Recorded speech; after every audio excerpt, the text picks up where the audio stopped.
Pulisic not playing as much as he'd like, his club situation being a little unsettled, only a week from the time they stop playing club to the time the World Cup starts. How do you change that if you're Christian Pulisic? I don't know what to expect. It's going to be, I don't know. The questions, I don't know. When we went, you have 3 or 4 weeks. Yeah, you had a whole camp. You have friendly games to like work out all the kinks. I don't know, but don't you think he has to be on the field? Of course. I mean, he's so dynamic and explosive. He has to be on the field. I'm talking about the team's best player, the poster boy of U.S. soccer, something you know a lot about. Like, how hard is it for a player like that to kind of change the chip, you know? It's hard. It's hard. I mean, I was fortunate I didn't go tons and tons of time without, you know, playing a lot of minutes in a given stretch of games. It's going to be hard, but I know he's got to be so excited. I mean, he was the one guy, just seeing the images from Cuba 4 years ago and just how disappointed he was, he's got to be so excited. So this is his first World Cup. Can you go back to 2002, your first World Cup? Are there any similarities that you see? Sure, a lot, but I hope that he doesn't put too much pressure on himself. I hope he's able to just go and play, because Did you feel pressure in 02? I mean, did I what? Did you feel pressure in 02? Like you weren't doing Volkswagen ads and all this stuff. Okay, right? I had older guys around me. Right. Deal with all But that. because you were just there playing, you didn't have the expectations. 2006. Yeah, I was garbage in 2006 because I felt the. That's what I'm trying to say. You feel the expectations. That's right, and I don't want him to play that way. I want him to play carefree.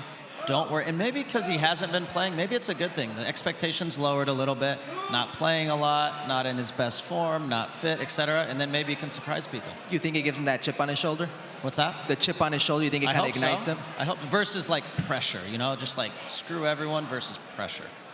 Can we make the comparison, not necessarily from you to Pulisic in 2002, but this team to that team in 2002? Ooh. Any similarities there? I mean, it's the high point of U.S. soccer, a quarterfinal run. DeMarcus Beasley and I were the 2 young guys. Right. This whole team is young guys, right? So again, the upside is if they get going and they're like confident and who cares, we'll just go for it, they could be really good.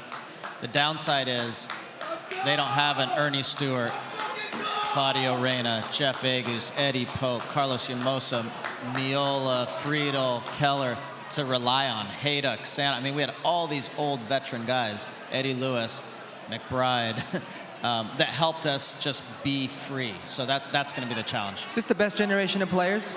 Sorry? Is this the best generation of players, American players? I would say technical ability. I think so. Do you? Yeah, the clubs they're playing I'd say on paper they would have to be. Yeah, the clubs they're playing at. Yeah. But they also have to get on the field, and that's been an issue. Right, so remember the beginning of qualifying, and we were like, ooh, this is a bit dodgy, right? But they worked into it. They had experiences together. They got better, more experience as players, and they got better and better. Now, you can't replicate a World Cup. It's 3 games. You make one bad play, you're out, right? You have a mistake, you're out of the tournament. Yeah. And so that's going to be the challenge. Thanks so much for watching ESPN on YouTube. And for more sports highlights and analysis, be sure to download the ESPN app. And for premium content and live streaming, subscribe to ESPN Plus.